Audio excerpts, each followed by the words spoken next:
Assalamualaikum warahmatullahi wabarakatuh. Selamat pagi ibu-ibu. Gimana kabarnya? Alhamdulillah sehat ya bu ya. Ibu-ibu yang saya hormati, masih ingat materi kita bulan lalu? Iya, tentang deteksi dini kekerasan seksual. Ibu-ibu, kita harus waspada, harus mendeteksi apabila ada gejala-gejala yang tidak wajar, baik secara psikis ataupun fisik dari anak kita, ya Bu ya. Agar apa Bu? Tidak terjadi kekerasan seksual, ya Bu ya. Sudah dipraktekkan semuanya? Oke, sudah berusaha. Ibu-ibu yang saya hormati, untuk bulan ini kita akan belajar tentang cara pencegahan kekerasan di keluarga dan juga masyarakat. Saya akan membacakan cerita, tolong ibu-ibu disimak ya. Suatu hari, Nina menangis terseduh-seduh di depan rumahnya karena tidak mau berangkat sekolah. Di saat Nina sedang menangis, seorang ibu bernama Ibu Ati bersama anaknya berjalan melewati dan menghampiri Nina. Sebagai tetangga, Ibu Ati berusaha memenangkan Nina dan mengajak Nina pergi sekolah bersamanya. Namun, di saat itu, Ibu Ati sedang berusaha mendiamkan tangisan Nina. Tiba-tiba, Ibu Endah, ibu dari Nina, keluar dari rumahnya dengan wajah yang marah. Ibu Endah memang tampaknya tidak terima dengan sikap Ibu Ati. Dia marah-marah pada Ibu Ati. Ibu Endah menganggap perbuatan Ibu Ati tersebut telah ikut campur dalam urusan keluarganya. Sebuah kata yang pedas meluncur dari mulut Ibu Endah. Hei Ibu Ati, ngapain ngurusin orang ya? Mohon maaf. Hei Ibu Ati, ngapain ngurusin anak orang? Urus saja anakmu sendiri. Seperti itu kata Ibu Endah. Ibu Endah pun segera menarik Nina masuk ke dalam rumahnya dengan terus memarahi anaknya tersebut. Dan Ibu Ati hanya termenung. Dia hanya bisa mengelus dada Ibu ya. Dalam hatinya bertanya, apa yang harus dilakukan melihat kejadian tersebut ya? Ibu Endah sering memarahi anaknya dan bahkan sering memukul anaknya. Itulah akhir cerita yang harus direnungkan ya Bu ya. Apa yang harus kita lakukan ya Bu apabila Ibu sebagai orang tua dari Nina? Saya akan catat jawaban Ibu ya. Coba apa Bu? Ya, orang tua harusnya sabar. Jawaban yang lain lagi? Ya, dinasehati di lain hari. Selanjutnya kita bahas ya Bu ya jawabannya ya. Sebagai orang tua seharusnya bersabar. Iya Bu, benar sebagai orang tua harusnya bersabar, tidak boleh memarah-marahi terlalu berlebihan, dan tidak boleh melakukan kekerasan. Selanjutnya, ya, dinasehati di lain hari. Iya, apabila anak kita melakukan kesalahan, bisa kita nasihati dengan baik-baik. Boleh di lain hari, agar tidak pas dengan kejadian tersebut. Artinya, anak tersebut tidak emosi. Oke, kita lanjutkan Bu. Apabila ya Ibu sebagai masyarakat melihat kejadian tersebut, apa yang Ibu lakukan? Ya benar, lapor ke pamong desa. Kemudian apa lagi Bu? Konsultasi. Dengan siapa? Dengan pamong desa juga, ya.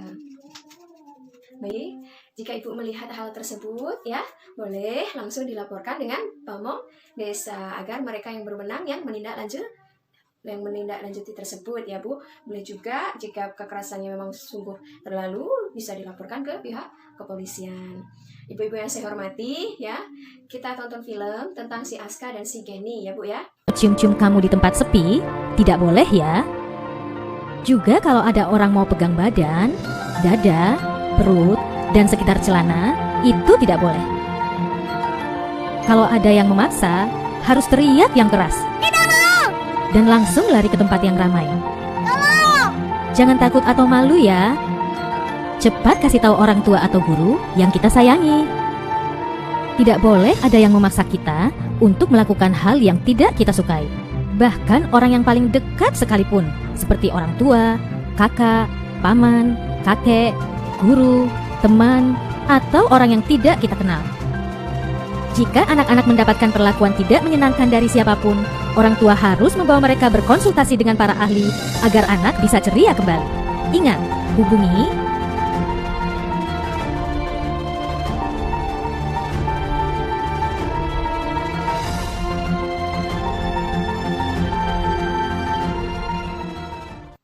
Ibu-ibu, dari film tadi tentang si Aska dan si Geni, apa yang dapat kita pelajari Bu?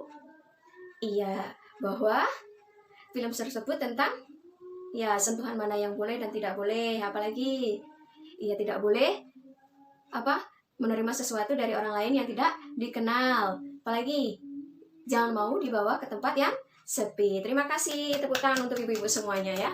Iya benar ya Bu, jawaban ibu semuanya benar. Jadi di sini ada cara pencegahan kekerasan di keluarga. Yang pertama, memahami tumbuh kembang anak ya. Kita harus tahu apakah tumbuh kembang anak kita itu baik atau tidak, wajar atau tidak, seperti itu ya Bu ya.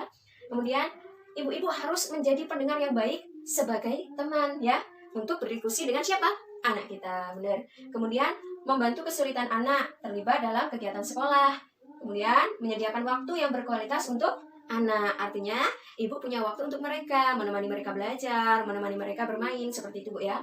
Oke, yang terakhir yaitu mengasuh adalah tanggung jawab orang tua ya. Tidak hanya sebagai ibu saja yang mengasuh ya, tapi ayah dan ibu saling bekerja sama dalam pengasuhan anak, seperti modul kita yang bulan yang kita udah pelajari Bu ya. Oke, selanjutnya cara pencegahan kekerasan di masyarakat ya. Ini ya, kita sebagai masyarakat apabila melihat hal tersebut atau cara pencegahan. Oke, selanjutnya cara pencegahan kekerasan di masyarakat. Yang pertama, peduli pada tetangga ya. Kita tingkatkan empati kita ya Bu ya. Kita tingkatkan rasa peduli kita kepada tetangga kita. Kedua, pertemuan di RT RW maupun kegiatan keagamaan sebaiknya membahas tentang pengasuhan yang benar. Mungkin ini yang sering dilewatkan di masyarakat, maka ini yang harus kita pelajari ya, kita lakukan. Kemudian mengenali lembaga-lembaga perlindungan anak dan bagaimana cara mengaksesnya ya. Kemudian melaporkan ke lembaga perlindungan anak atau aparat setempat jika ya ada dugaan terjadinya kekerasan pada anak, seperti kasusnya Nina tadi ya. Ibu sebagai masyarakat jangan lupa dilaporkan kepada pamong desa. Kemudian jika ibu mengetahui atau melihat kekerasan, maka wajib membantu anak untuk segera diamankan ya.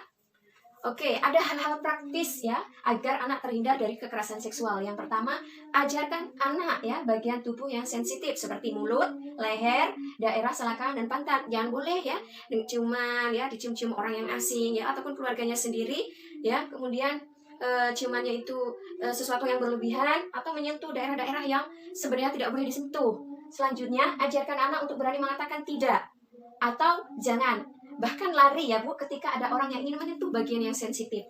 Kemudian pastikan jalur yang dilalui anak tersebut ya aman ya. Ketika jalurnya tidak aman, dampingi mereka ya Bu ya.